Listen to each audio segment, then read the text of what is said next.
Hello everyone. In today's video we'll be looking at different mounts and we'll be discussing why each one of these mounts are used, and we're also going to be talking about how to transport to red and black zones safely. So the first mount we have is a travel mammoth. I don't have a traveling mammoth, the regular one, so I'll use the command mammoth to explain it. Now, why would you use a transport mammoth? The first use that I have for it is crafting in the city. So for example, I have a bunch of materials I want to craft in the bank and I have to take them to a crafting station. It will take a while for me to do that on low weight, carry weight mounts, so I'll use a mammoth for that. That's one application, and another application is transporting large quantities of anything from one city to another city. So for example, we'll be transporting some stuff from Sterling to Thetford. You can use a mammoth for that because it has the highest carry weight. And there's one important setting that you have to turn on while doing this content, because people can knock you out to a red zone when you're in a yellow zone and kill you there. But you have this setting on, they can't do that because there'll be a warning window that will pop up every time you leave to a red zone. So this actually is not that big of a risk, it's a very small risk, but the chances of this happening are not totally a 0% chance. Might as well have the setting on because that's not that much work, right? Now that's all for the mammoth. Let's move on to the next mount. Next we have the grizzly bear. The grizzly bear is very similar to the mammoth. It's a very high carry capacity mount and it's second only to the winter bear after the mammoth. So this is like the third best mount in the game for carrying stuff. Now it has an advantage over the mammoth, which is like this is very fast. This is way faster than a mammoth. So if you don't need a mammoth, you should stick with this mount. And this is also a really good rule for transporting in general. The best thing you can have when you're transporting is that people not thinking that you're transporting. So if you're on a mammoth or if you're on a set like this that's made for escaping, people will assume automatically that you're transporting and they will target you. But if you're on a low tier mount like a horse and you're on some random set, no one will think that you're transporting anything valuable. So anytime you're transporting anything, you should make it so that you wear the mount that is the lowest requirement, right? So if you're transporting a few items, like only these items, I'm not talking about the cost because this is very expensive. I'm talking about the carry weight. And you should never use a grizzly bear for 35% of the carry weight. You should always have like 80 or 90% of the mount's carry weight filled up if you want to look like you're transporting, right? So in this case with my carry weight, I could probably get away with using something like the dare boar or even a mule. Maybe I don't know about the mule. Yeah, the mule's a bit of a stretch, but I could use a bag and the carry weight passive on a different boots to make up for that, right? So that's what you want to do. Like anytime you carry something or transport something to a black zone, you should use the minimum requirement mount because people will not think you're transporting something really valuable. Now this only applies when you're transporting like 2 or 3 items, and you can get away with using something like a gallant horse or the regular transport horse even. So if you're transporting something really valuable, you want to make sure that it's safe, right? In those cases, you want to go with higher tier mounts which have a lot of resistance and movement speed. For example, you can use the spectral dareboar, which is very good for gathering and transporting small quantities. You can also use the grizzly bear, which is also really strong, but you'll have to have a scout in the other zone to tell you if there's any danger before using a grizzly bear, because this is a very obvious giveaway that you are transporting stuff. Next up we have the stag, the moose and the ram. These are all gathering mounts. You can't use these for transporting unless you're transporting very small amounts. This also comes in the same spectrum. So all of these mounts right here are great for gatherers because they have some moderate carry capacity and they also have passive carry capacity, which means when you have it equipped, you don't have to be mounted to receive the carry weight bonus. So all of these mounts have the same thing, like the stag, the moose, the goat or the ram, whatever this thing is. So all of these mounts have passive carry weight. So even when you are dismounted, you can still have the full carry capacity. It's really good for escaping. So these mounts are really good for when you can use them and you don't need the higher tier mounts. You should always be using these.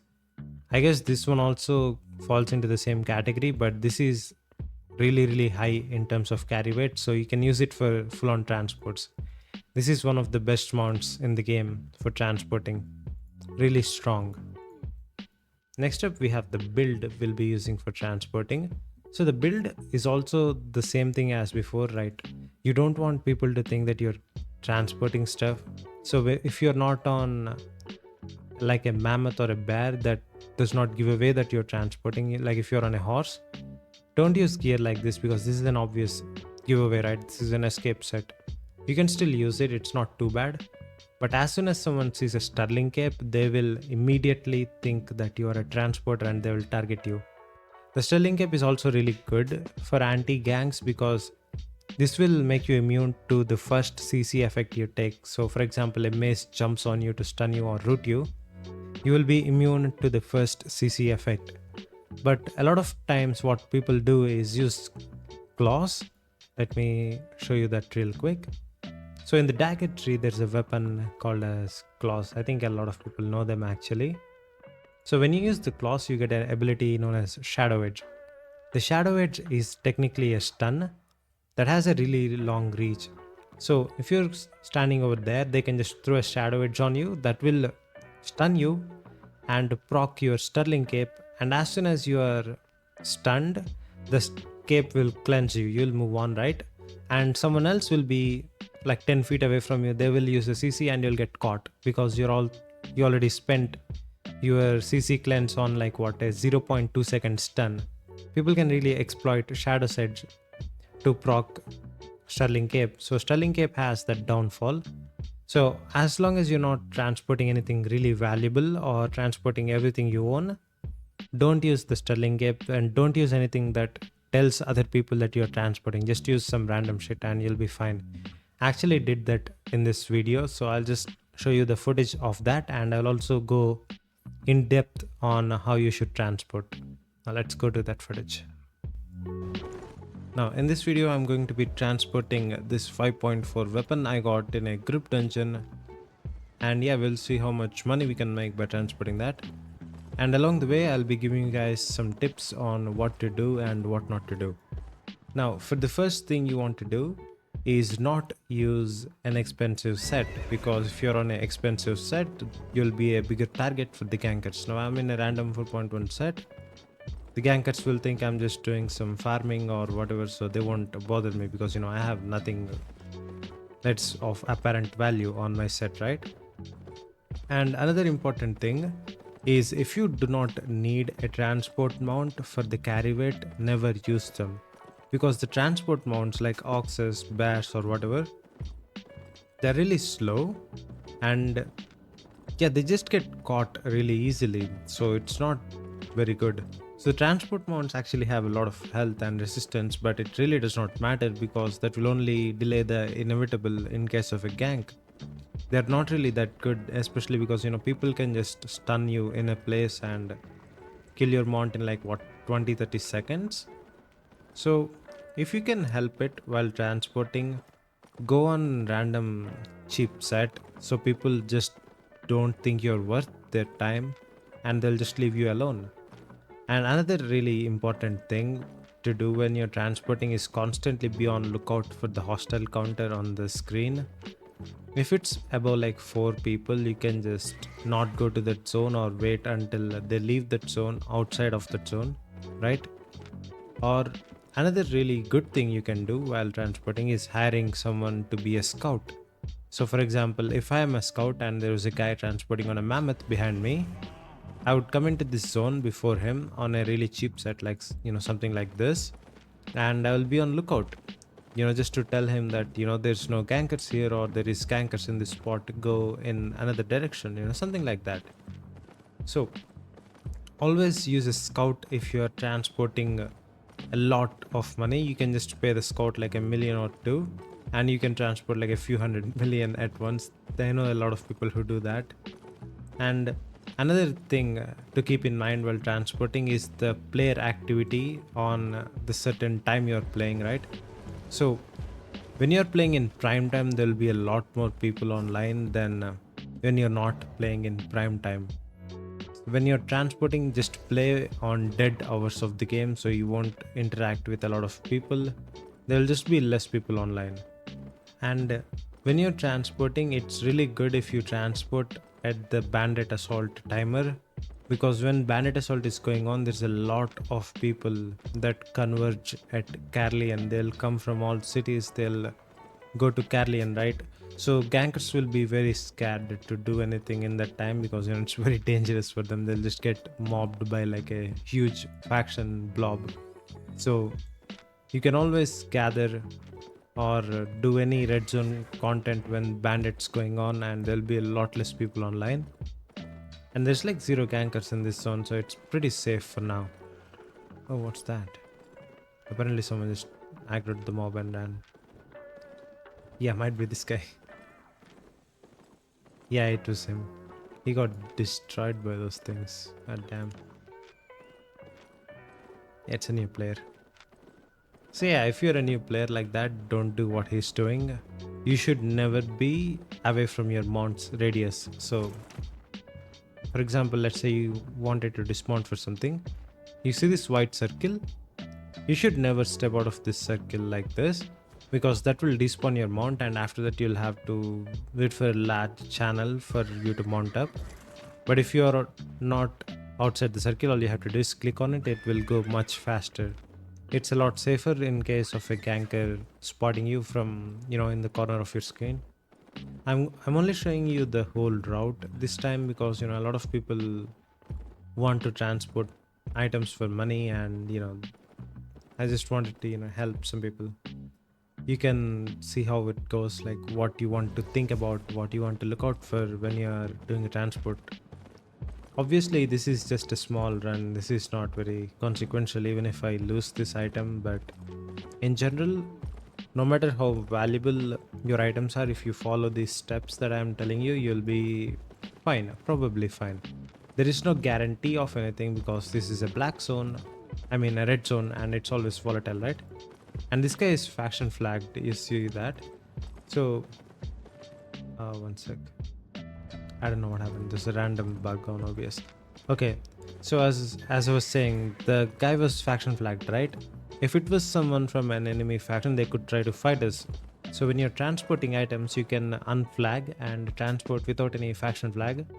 That will just reduce the number of hostile players towards you, right?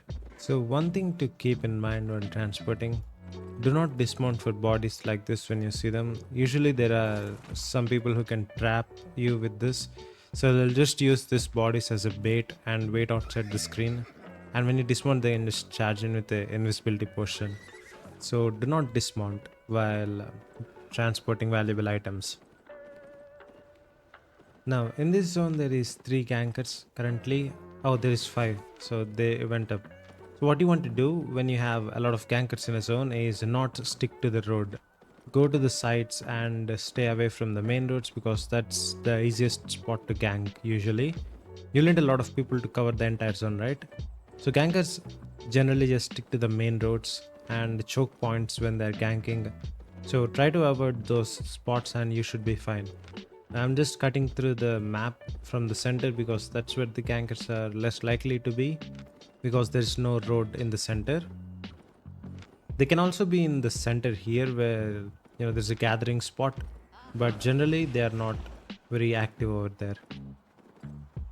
Now there is 3 gankers in the underway. It's a very dangerous zone because it's just full of choke points, but then again this is very small, so you can just hide behind someone else and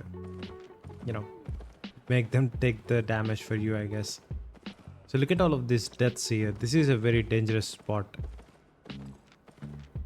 Just have to be very careful, and also try to stay behind someone else. If they are walking in front of you, let someone go before you, because that will basically attract the gankers as bait. Use other people as bait basically. Yeah, let's go to the black market, see if we can sell the scythe. How much? 2 million? I'll take it. There's no way in hell I would have sold this in sterling, right? Right. Now that's it for the video on transports. There's still a lot of things you can learn and do, but for now I think that's all you need to know as a beginner. Now that's it for the video, guys. Let's go to a premium code giveaway and see who wins that. If anyone wants to participate in these giveaways, all you have to do is subscribe and leave a comment. We'll pick a random comment and after some verification we'll send you the code in Discord. Why you all have like these huge names? Can you do video on crafting? I think that will be the next video or the video after that one. So yeah, that's it for the video, guys. Consider becoming a channel member if you want to support the channel. Subscribe if you haven't already, and I will see you in the next one. Bye.